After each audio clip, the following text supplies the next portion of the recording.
Joseph Vijay கிறிஸ்துவர்கள் இருக்காங்க பெரம்பூர்ல போடாங்க. அப்புறம் எனக்கு ரொம்ப கோவம் வருது. இவனுங்க பூரா கவுண்டர்னா கவுண்டரு, செட்டியார்னா செட்டியார்னு விட்டுவிட்டு 50-60 வருஷம் இதே வேலையை பண்ணிட்டு இன்னைக்கு விஜய் நின்றாராம். வேற எந்த தொகுதியில் நின்னாலும் அதுக்கு ஒரு காரணம் கண்டுபிடிப்பாங்க.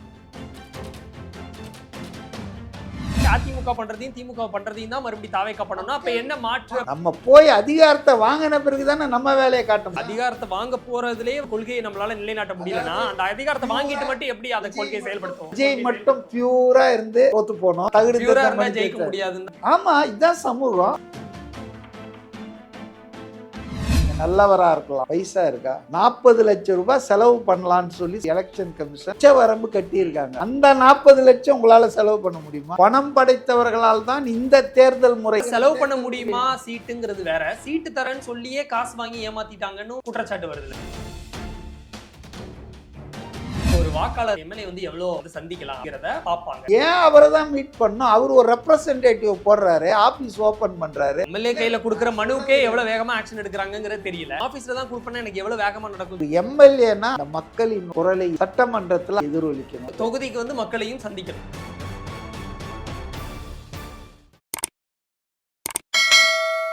வணக்கம். வேட்பாளர்கள் தொடர்பாக சில விமர்சனங்கள் வருது. என்ன அப்படின்னா, ஜாதி மதங்களுக்கு அப்பாற்பட்ட ஒரு கட்சி, ஒரு மாற்றத்தை கொண்டு வரப்போற கட்சி அப்படின்னு சொல்லி வர்ற தாவேக்காவும் நிறைய கான்ஸ்டியூன்சியில அங்க என்ன ஜாதி அதிகமா இருப்பாங்களோ அந்த வேட்பாளர் தான் போட்டிருக்கிறாங்க. இஸ்லாமியர்கள் பெரும்பான்மையா வசிக்கக்கூடிய பகுதிகளில் இஸ்லாமிய வேட்பாளர்களை தான் போட்டிருக்கிறாங்க. இப்படின்னு நிறைய விமர்சனம் வருது. குறிப்பா விஜய் அவர்கள் போட்டியிடக்கூடிய தொகுதியிலே அதான் சொல்றாங்க. பெரம்பூர்லயும் கிறிஸ்டியன்ஸ் அதிகம், அதே மாதிரி திருச்சி கிழக்குலயே வந்து கிறிஸ்டியன்ஸ் பிளஸ் விஜயோடைய சமூகம் அப்படின்னு ஒரு சமூகத்தை சொல்லி அவங்களாம் அதிகமா இருக்கிறாங்க, அதனாலதான் அப்படிங்கிற விமர்சனம் வருது. அதாவது எப்படி பாக்குறீங்க? அதாவது குறை சொல்ல ஒருவர் இருந்து விட்டால் கண்ணகி வாழ்கிலும் களங்கம் உண்டு அப்படின்னு சொல்லிட்டு ஒரு கவிஞர் எழுதியிருக்காரு. விஜயை குறை சொல்லணும்னே கிளம்பி இருக்கிறவங்களுக்கு இதுதான் தெரியும். அந்த ஜாதிக்காரங்க இருக்காங்க, இதை முதல்ல எதுக்கு நீ பார்க்குற? எந்த தொகுதியில் எவர் விஜய் ஜாதி எத்தனை பேர் இருக்காங்கன்ற கணக்கெல்லாம் நீ பார்க்குறேன்னு உன் மனசு எவ்வளோ ஜாதிய வன்மத்தில் இருக்கு. ரைட். அதாவது ஆங்கிலத்தில் ஒரு ஃபேமஸ் இது உண்டு word, in war and love everything is fair. காதலிலும் எல்லாமே சரிதான். அப்போ இது வாராக தான் கருதணும். எந்த அரசியல் கட்சியாக இருந்தாலும் தேர்தலை வந்து அணு ஆயுதங்கள் இருக்கா தவிர வார்த்தைகளால் கூடுவீங்க. அதுபோல் இட் இஸ் ஏ வார். அதுவும் 2026 தேர்தல் என்பதுங்க சர்டன்லி ஒரு பெரிய என்ன உண்டோ அதை மட்டும் தான் நாங்க பார்ப்போம். அதை மட்டும் தான் நீங்க ஒன்றும் சேர்த்துக்காதீங்க.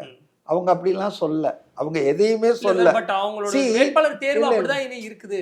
எல்லா கட்சியிலும் அதாங்க. அதான் சார். அப்ப அதே அதிமுக பண்றதையும் திமுக பண்றதையும் தான் மறுபடியும் தாவேக்கா பண்ணணும். என்ன மாற்றம்? மக்கள் எந்த நிலைமையில இருக்காங்களோ அப்படிதானங்க நாம போனோம். நம்ம போய் அதிகாரத்தை வாங்கின பிறகுதானே நம்ம வேலையை காட்ட முடியும். அதிகாரத்தை வாங்க போறதுலயே வந்து நம்ம கொள்கையை நம்மளால நிலைநாட்ட முடியும். அதாவது விஜய் மட்டும் பியூரா இருந்து தோத்து போனோம், திமுக அதிமுக எல்லாம் எல்லா தகுதி ஜெயிக்க முடியாதுன்னு தான் சொல்ல வரீங்களா? ஆமா, இதுதான் சமூகம். அப்ப அதுதானே சார் அதிமுகவும் திமுகவும் பண்ணாங்க. அப்ப அதேதான் டிவிக்கும் பண்ணும் அப்படின்னா அப்ப என்ன இல்லைங்க, நீங்க புரிஞ்சுக்கல. உங்களுக்கு தேர்தலில் வெற்றி பெறுவது என்பதற்கு ஒரு செட் ஆஃப் விஷயங்கள் பண்ணோம். ஆட்சியில வந்த பிறகு உறுதிமொழி எடுக்க வச்சார்ல, எந்த கட்சியில எடுத்தாங்க? வேட்பாளரா அறிவிக்கிறதுக்கு முன்னாலேயே நான் மக்கள் விரோத செயலில் ஈடுபட மாட்டேன், மக்களுக்கு விரோதமாக நடக்க மாட்டேன், ஊழல் செய்ய மாட்டேன். வேட்பாளரா போடணும்னாலே காசு கேட்கறாங்கங்கிற குற்றச்சாட்டும் இதே டிவில வரதா செய்யுது. ஏங்க நான் கேட்கிறேன், உங்களை வேட்பாளரா போட்டா நீங்க இன்னைக்கு இருக்கக்கூடிய என்விரான்மெண்ட்ல நீங்க நல்லவரா இருக்கலாம், வல்லவரா இருக்கலாம், பைசா இருக்கா? 40 லட்சம் ரூபாய் செலவு பண்ணலான்னு சொல்லி சட்டமன்றத்துக்கு எலெக்ஷன் கமிஷன் அலோவ் பண்ணுது. உச்சவரம்பு கட்டி இருக்காங்க. அந்த 40 லட்சம் உங்களால செலவு பண்ண முடியுமா?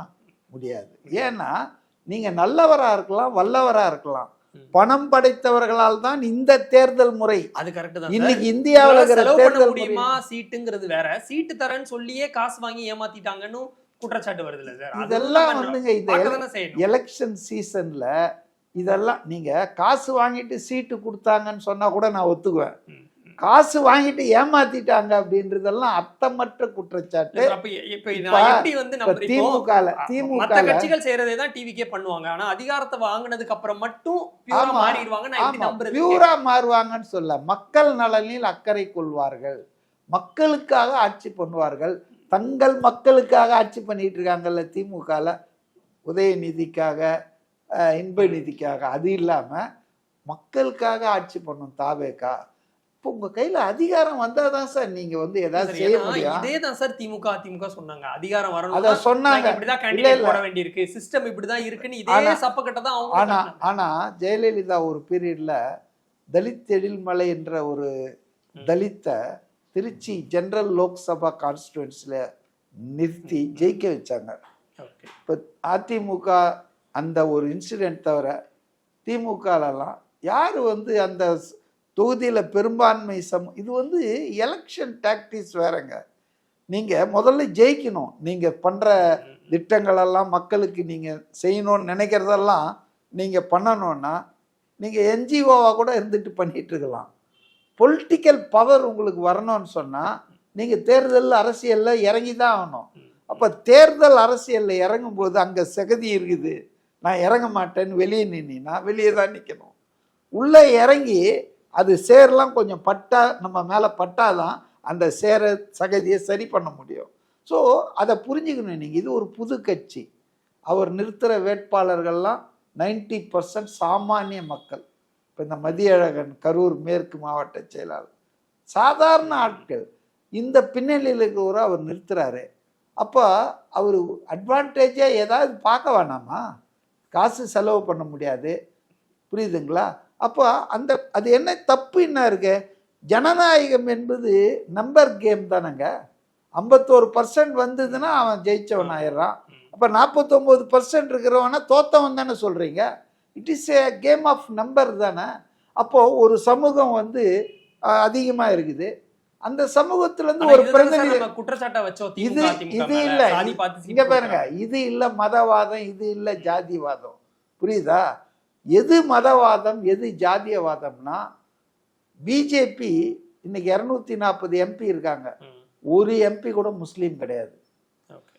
இந்தியாவில் ஒரு ஆளுங்கட்சியில ஒரு முஸ்லீம் கூட இல்லாத சூழல் எப்பவுமே நடந்தது. மெஜாரிட்டி காஸ்ட் மெஜாரிட்டி ரிலிஜன் இருக்கிறாங்கன்னா அந்த சமூகத்தையோ அந்த மதத்தையோ சேர்ந்தவங்களுக்கு சீட் கொடுக்கறதுங்கிறது காஸ்ட் சிஸ்டத்துல வராது. எப்படி வரும்? ட்ரூலி டெமோக்ராட்டிக் தானங்க. உங்களுக்கு சட்டியில எவ்வளவு இருக்குதோ அதுதானங்க அதே மாதிரி எல்லா தொகுதியிலையும் கொடுத்துட்டா மைனாரிட்டி சமூகங்கள் நிறைய இருக்கிறாங்க, அவங்களுக்கான பிரதிநிதித்துவத்தை யார் கொடுக்கறது? அதுக்குதான் தனி தொகுதிகள் கொஞ்சம் இருக்குது. இன்னைக்கு இவரை பொறுத்தவரையில பொது தொகுதியில பட்டியல் சமூகத்தை சேர்ந்தவங்க அது நான் அந்த அளவுக்கு என்கிட்ட டீட்டெயில்ஸ்ல நான் இன்னும் அதெல்லாம் பார்க்கல. ஆனா நான் பார்த்ததுல ஒரு 23 பெண்களுக்கு கொடுத்துருக்காங்க, புரியுதுங்களா? ஒரு 10-15 கிறிஸ்தவர்களுக்கு கொடுத்துருக்காங்க, 10-15 முஸ்லீம்களுக்கு கொடுத்துருக்காங்க. இந்த மூணையும் கணக்கு போடுங்க. 23, இது ஒரு 15, அது ஒரு 15 வச்சுக்கணும், 30, 53 பேருக்கு கொடுத்துருக்காங்க. அது வந்து ஸ்மால் நம்பர் இல்லை, புரியுதுங்களா? அவர் ஜெயிக்கிறதுக்காக போட்டி போடலைங்க. அவர் வந்து பயிற்சி எடுத்துட்டு இருக்கிறாரு. அவர் இன்னும் 50 வருஷம் பயிற்சி எடுப்பாரு. ஏற்கனவே ஒரு 10-15 வருஷம் எடுத்துட்டாரு. அவர் காலம் முடிஞ்ச பிறகு ஜெயிக்கணும்னா இந்த சிஸ்டம் என்ன பண்ணி இருக்குதோ, இங்க மக்களோட இந்த சிஸ்டத்தை நீங்க பேசிட்டே இருக்கீங்க. அதுல வந்து சில நேர்மை தவறக்கூடிய விஷயங்கள்லாம் வந்தாலும் அதையும் தாவேகா செய்யுங்கிறது எப்படி சரி ஏற்றுக்க முடியும்? கொஞ்சம் சொல்லுங்க. தாவேகா ஒன்றும் இது வந்து நான் வந்து சத்தியத்தை தான் பேசுவேன்னு ஒன்றும் சத்தியம் பண்ணிட்டு வரல. அரசியல் என்பது அயோக்கியர்களின் கடைசி புகலிடம்னு பிளாட்டோ பேரறிஞர் சொல்லியிருக்காரு. அரசியல்ல நீங்க என்ன பார்க்கணும்னா, 51% நல்லா இருந்தா நல்லவன், 100% இருக்கணும்னு அவசியம். 100% நல்லவன்றவன் அயோக்கியவன் எவனுமே கிடையாது. இப்போ நான் என்கிட்ட ஒரு 60% நல்லதா இருக்கலாம், 40% என்கிட்ட கெட்டது இருக்கும். நீங்க இதெல்லாம் இந்த யதார்த்தத்தை 100% விஜய் இதுவா இருக்கணும் அப்படி பார்க்க கூடாதுங்க.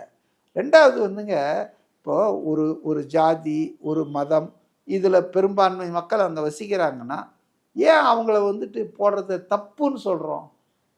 தப்பு கிடையாதுங்க. அவங்க ஒரு ரெப்ரசன்டேட்டிவ் தானே, புரியுதுங்களா? அதனால அது மிகப்பெரிய தப்பு. ஜாதி பார்க்குறாங்க, இவங்க சமூக நீதியெல்லாம் பேசி 50-60 வருஷம் ஜாதியை ஒழிச்சிட்டாங்க. அதனால தான் கையை ஆறுமுக இதில் இப்போ நாங்குநேரியில், அடுத்த நாள் மானாமதுரில் கையை வெட்ட. அதாவதுங்க சில விஷயங்கள் காம்ப்ரமைஸ் பண்ணி தான் ஆகணும். எவ்வளோ பெரிய தங்கமாக இருந்தாலுங்க கொஞ்சம் செம்பை கலந்தால் தான் ஜொல் வரும். நடைமுறையில் இருக்கிறோம். நான் 2 விஷயம் சொல்கிறேன். விஜய் சில காம்ப்ரமைஸுகள் பண்ணி தான் ஆகணும். ஏன்னா அவருடைய எய்மா இந்த இந்த இந்த மிஷினரியை கைப்பற்றணும். இப்போ இதை கைப்பற்றுறதான் அவருக்கு மக்களுக்கு அவர் சொல்கிறதெல்லாம் செய்ய முடியும். அப்போ கைப்பற்றுறதுக்கான சில விஷயங்கள்ல அவர் விட்டு கொடுத்து தான் போகணும். ஏன்னா இது வந்தால் தான் அது நடக்கும். அவர் நினைக்கிற விஷயங்கள்லாம் தமிழக மக்களுக்கு தன்னை தலையில் தூக்கி வச்சு கொண்டாடினவங்களுக்கு நான் மிச்சம் ரெஸ்ட் ஆஃப் மை லைஃப் நான் செய்யணும்னு நினைக்கிறாரு. அது ஒரு ஆனஸ்டான ஸ்டேட்மெண்ட்டு தான். அப்போ அந்த ஸ்டேட்மெண்ட்டை அவர் நிறைவேற்றணும்னா இந்த புறா ஆட வேண்டும் என்றால் இளவரசர் பாட வேண்டும். புரியுது. அது என்னால ஃபுல்லா புரிஞ்சுக்க முடியுது. அவ்வளவுதான். அதோட கைப்பற்றது போது அப்ஸ்ட்ராக்ட்டா பேசக்கூடாது சார். 100% நான் பண்ணிடுறேன். அந்த மிஷினரி கைப்பற்றதுக்கு அப்புறம் மட்டும் நான் காம்ப்ரமைஸ் பண்ணாம எப்படி கரெக்டா பண்ணுவேன்னு எனக்கு எப்படி நான் நம்புறதுன்னு ஒன்று இருக்கு. நம்புங்க, நம்பிக்கை தான் வாழ்க்கை. நாளை காலையில நீங்க உயிரா இருப்பீங்களேன்னு எப்படி நம்புறீங்க? தூங்கி எழுந்தாதான். அதெல்லாம் நம்பிக்கை தாங்க. இவங்கெல்லாம் நம்பி மோசம் போயிட்டோம். அதிமுக, திமுக, பாஜகவெல்லாம் நம்பி மோசம் போயிட்டோம். ஒரு ஆள் பண்றேன்ற வாய்ப்பு கொடுப்போமே, chance, give him a chance. அவ்வளவுதான். இதுல நான் என்ன நினைக்கிறேன்னா அவருக்கு இப்ப அதிகாரத்தை கைப்பற்றணும். அது என்ன அவர் ஃபேவருக்காக இல்லை, அவர் வசதிக்காக இல்லை, புள்ள குட்டிங்களுக்கெல்லாம் வளர்த்து சொத்து சேர்க்கறதுக்காக இல்லை, மக்களுக்கு ஏதாவது செய்யணும்னா அதிகாரம் தான் வேணும், ஆட்சி அதிகாரம். அப்போ அந்த ஆட்சி அதிகாரத்தை பிடிக்கணும்னா சில நெளிவு சுழிவுகள் இருந்தே தான் தீருது. உடனே அவரை மட்டும் அவர் இப்படி ஜோசப் விஜய் கிறிஸ்துவர்கள் இருக்காங்க பெரம்பூரில் போடாங்க. அப்புறம் எனக்கு ரொம்ப கோவம் வருது.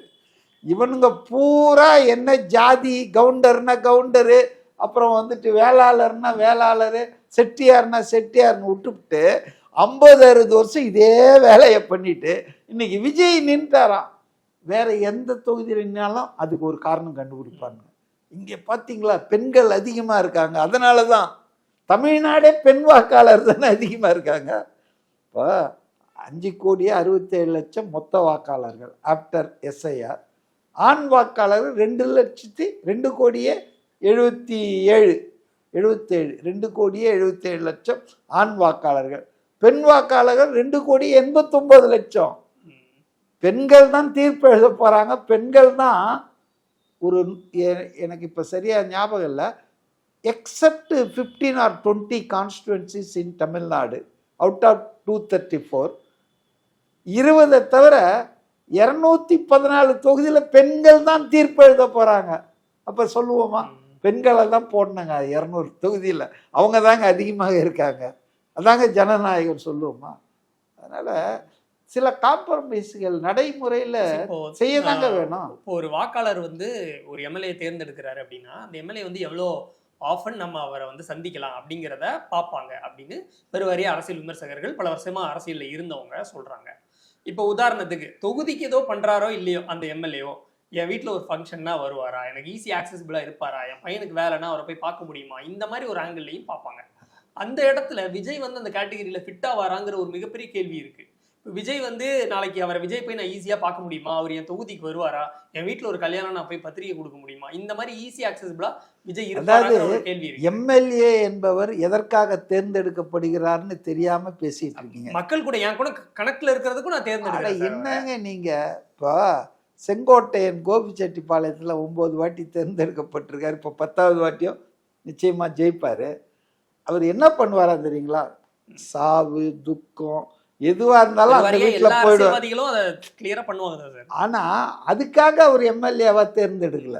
அவர் அடுத்த அது ஏன் அவரை தான் மீட் பண்ணும், அவர் ஒரு ரெப்ரசன்டேட்டிவ் போடுறாரு, ஆபீஸ் ஓபன் பண்றாரு. இல்ல எல்லா பெரிய ஆளுங்களும் அப்படிதான் நேரா வந்துட்டு இருக்காங்களா?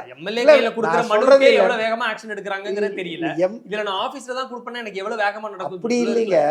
நீங்க விஜய சந்திப்பதற்கு மனு கொடுக்க அவசியமே இல்ல, அவர் எம்எல்ஏ ஆக்கி மட்டும் அமைச்சிருங்க சட்டமன்றத்துக்கு, அவர் உங்களை நான் அப்படி சொல்லுங்க. நீங்க என்ன கேட்டீங்கன்னா என்னுடைய கல்யாணத்துக்கு நோட்டீஸ் கொடுக்கணும்.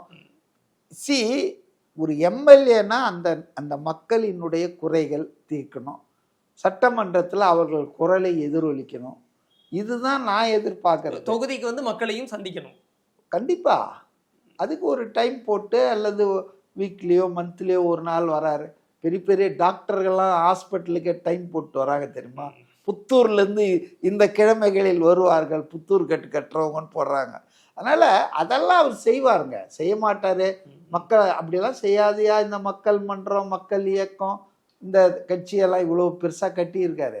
அதெல்லாம் வந்து பண்ணுவார். ஆனால் இதெல்லாமே வந்து உள்நோக்கத்துடன் இப்போது எழுப்பப்படும் கேள்விகள். என்னவோ நான் போய் கதவு தட்டினோன்னு சித்தரஞ்சன் சாலையில் ஸ்டாலின் கதவை தந்து அங்கே இருக்க வாக்காளர்களுக்கு வாங்க வாங்க வாங்க உங்களுக்காக தான் வெயிட் பண்ணிட்டு இருக்கிறார்.